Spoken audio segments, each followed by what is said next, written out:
Welcome to another short video by Everything Electrical with Pat.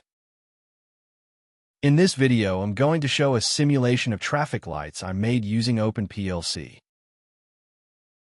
I found OpenPLC to be handy as it is a free software. It is also good to use to learn how to program using ladder logic, especially as a beginner or a hobbyist. In this circuit, made use of the TP timers or simply the pulsar timers to program and sequence our lights of course with the help of simple ladder logic. The sequence is from red, green, and then yellow, then back to red, and it goes on. Put stop button to be able to stop the timers and the lights, as you can see on the video. Tell what you think. Follow more on everythingelectricalwithpat.com. Thank you.